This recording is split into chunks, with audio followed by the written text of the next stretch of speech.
পৰিশ্ৰমী সফলতাৰ চাবিকাঠি যত্ন কৰিলে ৰত্ন পায়। এতিয়া গাঁৱে ভূঞে সকলো পুৰুষ মহিলা আত্মনিৰ্ভৰশীল। প্ৰথমে 10,000 টকাৰ ঋণ, প্ৰথম অৱস্থাত আমি আপোনাৰ 10,000 লৈছিলোঁ। বৰ্তমান 1 লাখ টকাৰ ঋণ।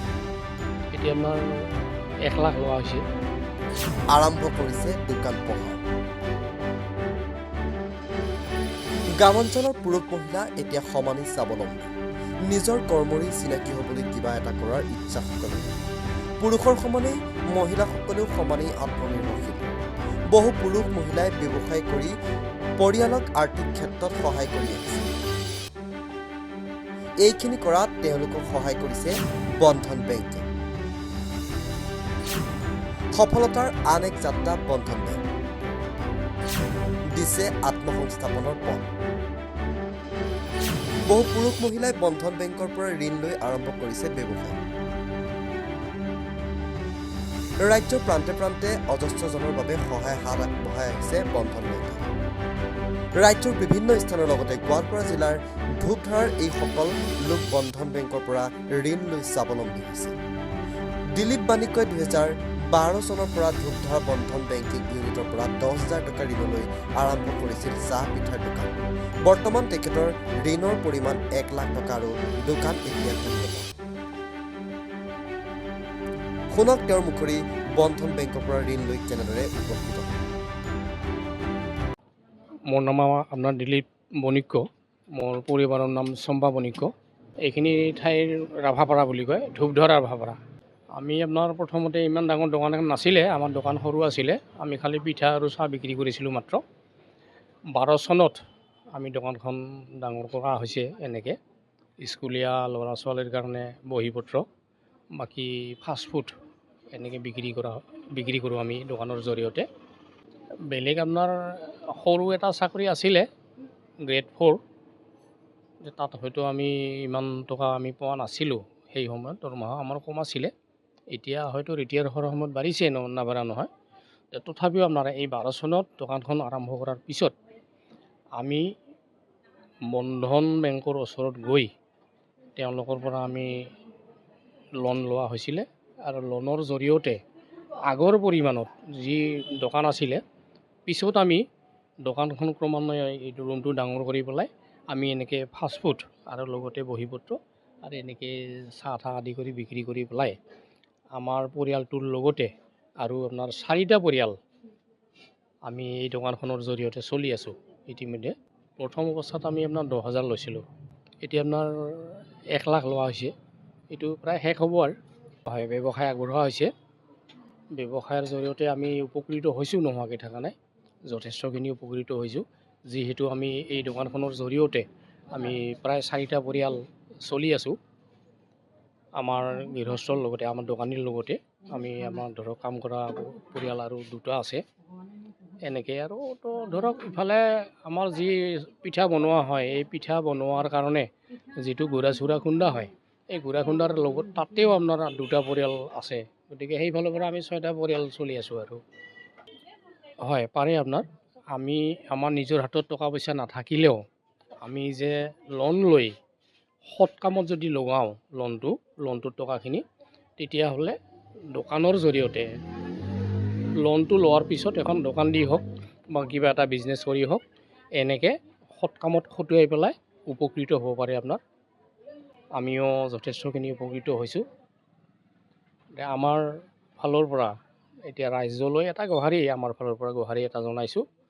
বন্ধন বেংকৰ জৰিয়তে হওক বা যিকোনো বেংকৰ জৰিয়তে হওক, লোন এটা লৈ দোকান এখন দি চলিলেও বাকী ৰাইজেও উপকৃত হ'ব বুলি আমাৰ ধাৰণা। একেদৰে লুইত সূত্ৰধৰে আৰম্ভণিৰ পৰা নিজাকৈ দিছে ফাষ্টফুডৰ দোকান। শুনক তেওঁৰ মুখৰ পৰা বন্ধন বেংকৰ পৰা ঋণ লৈ কেনেদৰে উপকৃত হয়।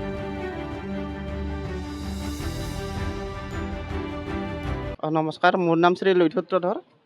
মই এইটো মানে 11 চনৰ পৰা আৰম্ভ কৰিছোঁ, 2011 চনৰ পৰা। এই কলেজ নগৰ বুলি কয় এইটো, মানে ধূপধাৰা কলেজ নগৰ হয়। নাই মোৰ আগতে আছিলে দোকান এই দুগধাৰাত আছিলে প্ৰথমতে তাতে কৰিলোঁ প্ৰথমতে 3 বছৰমান কৰিছোঁ তাতে চাহ দোকান সৰুকৈ মানে তাৰপিছত কৰাৰ পিছত যেনিবা আৰু তাতেতো ভাঙা গ'ল হেৰিবিলাক ভাঙি গৈছে ভাঙাৰ পিছত যেনিবা ইয়াতে আহিলোঁ ইয়াতে আহি এইখন ঠেলাৰ আৰম্ভ কৰিলোঁ প্ৰথমতে কৰি কিনে তাৰপিছত বন্ধনৰ পৰা অলপ লোন ল'লোঁ প্ৰথমতে 5,000 লৈছিলোঁ 11 5,000 লৈ কিনে যেনিবা এই ঠেলাখন বনাইছোঁ আৰু মোৰো নিজৰ অলপ জব দিছোঁ তাতে বন্ধনৰ আছিলোঁ তাৰপিছত এইখন বাহিৰতে আছিলে ইয়াতে তেতিয়াবিলাক হোৱা নাছিল তাৰপিছত সেইটো হোৱাৰ পিছত যেনিবা মোৰ অলপ বন্ধনৰ পৰা পইচা লৈ যেনিবা এইবাৰ এই ৰুমটো ল'লোঁ ৰুমটো লৈ কিনে যেনিবা এতিয়া কৰি আছোঁ আৰু ভালেই লাগিছে বৰ্তমান 70,000 চলি আছে পাৰিব ছাৰ যদি মনত হেৰি থাকে পাৰিব মইতো সেনেকৈ আছোঁ ভালেই পাই আছোঁ বন্ধনৰ লোনটো লৈ থাকিব মোৰ আছে এতিয়া ইয়া ফোনপে'টো বন্ধন বেংকৰে হয় তেওঁলোকৰ হেৰি দিয়ে কৰিছোঁ পইচা লাগিলে তেওঁলোকৰ পৰা ওলাওঁ কিবা অসুবিধা হ'লে তেওঁলোকেও সহায় কৰিছে বহুতখিনি বন্ধন বেংকৰ পৰা ঋণ লৈ ধূপধাৰাৰ হাছাবৰী বছিৰুন নেছাই নিজে ঘৰৰ পৰা চলাই গৈছে 2-3টা ব্যৱসায় 5,000 পৰা আৰম্ভ কৰি বৰ্তমান 1,70,000 টকাৰ ঋণ লৈ নিজ ঘৰতেই তৈয়াৰ কৰিছে ফাৰ্নিচাৰ পুহিছে গৰু শুনক তেওঁৰ মুখৰ পৰাই নমস্কাৰ মোৰ নাম বছিৰুন নেছা ধূপধৰা হাছাৰাবৰী গৰুৰ ফাৰ্ম আছে আৰু ফাৰ্নিচাৰ কাম চলি আছে আৰু লগতে এখন ই ৰিক্সাও আছে ইয়াৰ আগত মোৰ হাজবেণ্ডে গাড়ী চলাইছিল গাড়ী চলাই কিনে তাৰমানে অলপ অসুবিধা হয় চলিব তাৰ পাছত 2011 চনৰ পৰাই অলপ বন্ধনৰ পৰা লোন লৈছিলোঁ লোন লৈ কিনে আৰু কি চলি আছোঁ 5,000 টকা পাছত 10,000 হ'ল তাৰপাছত 20,000 হ'ল সেই লোনৰ পইচাৰে আপুনি কি কৰিছিলে সেই লোনৰ পইচা লৈ গৰুৰ ফাৰ্ম খুলিছিলোঁ বৰ্তমান 11-12টামান চলি আছে গৰু আছে গাখীৰ বিক্ৰী কৰোঁ দৈনিক 7-8 লিটাৰ কৰি ওলায় ফাৰ্নিচাৰ 2017 চনতে ফাৰ্নিচাৰ আৰম্ভ হৈছে এইটো আপোনাৰ বন্ধনৰ পৰাই লৈ কৰিছোঁ বৰ্তমান আছে 1,70,000 ব্যৱসায়তে খাটাইছোঁ স্বাৱলম্বিত হৈছোঁ বহুত উন্নত হৈছে আপোনাৰ পৰিয়ালটো ভালদৰে চলি আছে স্বাৱলম্বী হৈছোঁ বন্ধনৰ পৰা লোন লৈ কিনে বহুত উন্নত হৈছে আৰু ভালে চলি আছোঁ আৰু আগতো ভালে চলিব